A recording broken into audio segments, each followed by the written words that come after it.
Halo pemirsa, jumpa lagi dengan saya Argo Pratomo Nugroho. Kali ini saya hadir lagi ke ruang handphone dan smart televisi Anda. Berbahagia sekali saya bisa bertemu dengan seorang ahli yang berkaitan dengan merek. Ini sangat jarang sekali. Bahkan saya sebagai wartawan yang sudah 45 tahun jadi wartawan itu sangat jarang menemui seorang ahli di bidang merek ini. Selamat berjumpa Bu Profesor siapa Bu?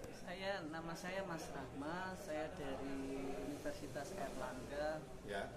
Keahlian saya di bidang hak kekayaan intelektual, Ya. yang di dalamnya ada merek. Nah, untuk merek ini sebenarnya banyak sekali kasus, Ya. di mana banyak merek yang mirip-mirip gitu ya, memiliki persamaan.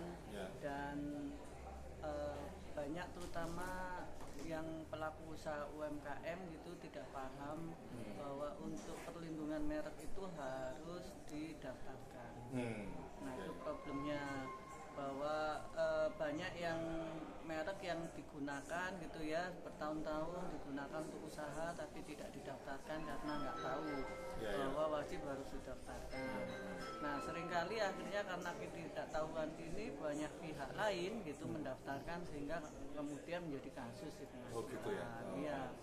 Kemudian juga kalau untuk merek ini terutama karena itu dipakai untuk produk, ya setiap produk mesti ada merek, ada nama ya. Jadi merek itu sebenarnya nama dari suatu produk. Kayak kita manusia punya nama gitu kan. Nah, produk itu baik barang maupun jasa itu punya nama, yaitu merek.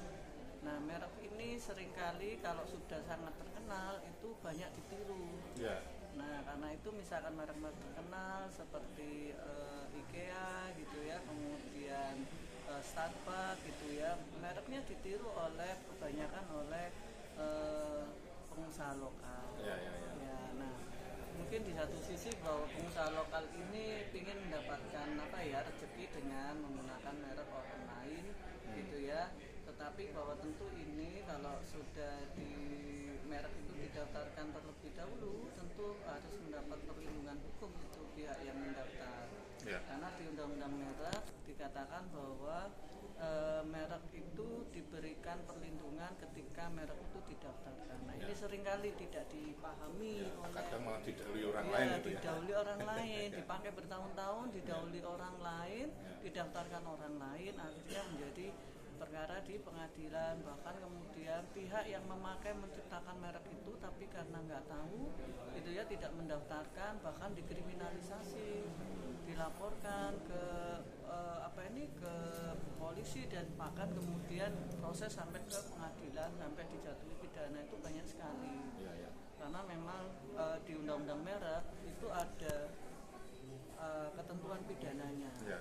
Kalau orang menggunakan merek orang lain gitu ya, setiap orang yang menggunakan merek orang lain tanpa hak itu dalam arti belum punya sertifikat merek ya, belum mendaftarkan, maka kemudian orang ini bisa dipidana.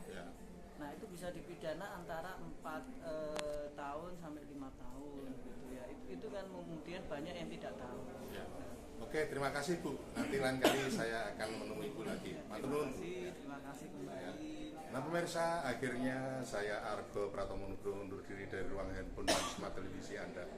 Argo Pratomo Nugroho terus memberitakan Anda yang bijaksanakan. Sampai jumpa.